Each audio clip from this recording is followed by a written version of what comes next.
Loans are one of the many ways you can pay for your education at JMU. We encourage students to avoid loans, but if you wish to apply for them, there are some key points you should know about the process. Here are the steps to apply for federal direct loans if you've never had a federal loan at JMU before. We will explain the necessary steps if you've had a federal direct loan at JMU before shortly, as those differ slightly from first-time borrowers. The first step is filling out the free application for Federal Student Aid, FAFSA. Once your FAFSA has been processed, you will be sent a financial aid award notice to your JMU email account explaining your eligibility for federal loans. The process of sending official award notices generally begins around the end of June.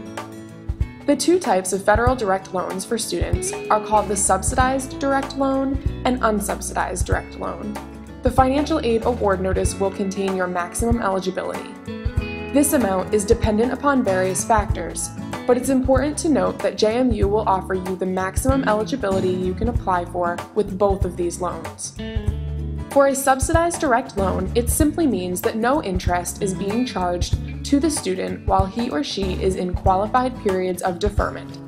In most cases, this means a student will not be responsible for paying interest, as well as the principal, of the loan until after graduation.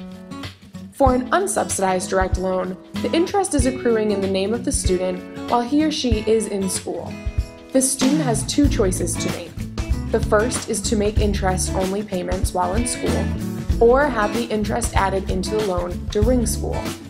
The latter option will be more expensive, as it means the student will pay interest on top of interest once repayment begins. You decide how much of the loans you would like to borrow. You're not required to accept the maximum amount, and we encourage you to borrow as little as possible. The next step is to accept any loans you wish to borrow on your MyMadison account. After accepting your loans on MyMadison, follow the instructions you receive after the acceptance process directing you to www.studentloans.gov to complete entrance loan counseling and your master loan promissory note. Your loans cannot be processed without these two actions taking place. Entrance counseling helps you to understand the responsibilities of being a loan borrower and answer any questions you have about your loans, while the master promissory note is a legal document in which you promise to repay your loans and any accrued interest and fees. It also explains the terms and conditions of your loans.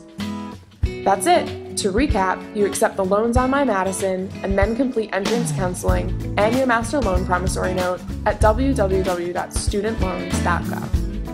If you've previously borrowed a federal direct loan at JMU in prior terms, then your process is simpler. After completing your FAFSA and receiving your financial aid award notice, you only need to go to your MyMadison account to accept any of the loans you wish to take. You are not required to complete entrance loan counseling and a master promissory note again. Created using Powtoon.